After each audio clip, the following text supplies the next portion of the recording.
అంటున్నాడు. కనుక మనం ఎప్పుడు దేవుడి మీద ఆనుకొని, దేవుడి మీద ఆధారపడితే మన శత్రువుల బారిలో నుండి ఏం చేస్తాడు యేసయ్య?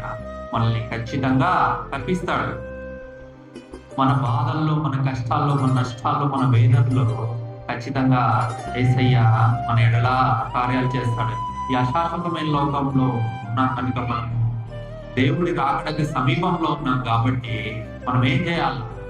యేసయ్య మీద ఆనుకోవాలా, యేసయ్య మీద ఆధారపడాలా.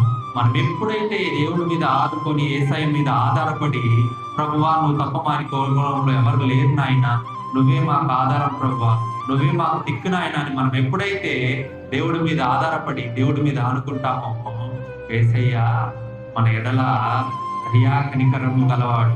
తన ప్రియ కుమారుడిని మన భూమి మీదకి పంపించి మన పాపాల నిమిత్తము, మన పాపాల నుండి మనల్ని రక్షించడానికి తన ప్రియ కుమారుణ్ణి పంపిన యేసయ్య మనల్ని ఖచ్చితంగా ఏం చేస్తాడు? కాపాడతాడు, రక్షిస్తాడు. కనుక మనం ఏం చేయాలి? ముందు దేవుడి యందు విశ్వాసం ఉంచాలి, దేవుడి యందు నమ్మిక ఉంచాలి. ఎప్పుడైతే దేవుడి యందు నమ్మిక ఉంచి విశ్వాసం ఉంచుతామో దేవుడి కార్యాలను చూస్తాం. ప్రతి విషయాల్లో ఏం జరిగిందంటే, ఒక కళ్ళు లేని వ్యక్తిని యేసయ్య బాగు చేసేటప్పుడు ఏముంచాడు? అతను విశ్వాసం ఉంచాడు.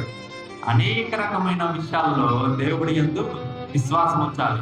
కొన్ని సమయాల్లో, కొన్ని సందర్భాల్లో మనం ఏం చేస్తాం? విశ్వాసం ఉంచరు దేవుడి మీద. ఎందుకంటే రకరకాల సమస్యలు, రకరకాల బాధల్లో మనుషుల్ని మనకేంది ఇలా జరుగుతుందని విశ్వాసం ఉంచరు. కనుక మనం ఏం చేయాలి? విశ్వాసం ఉంచాలి.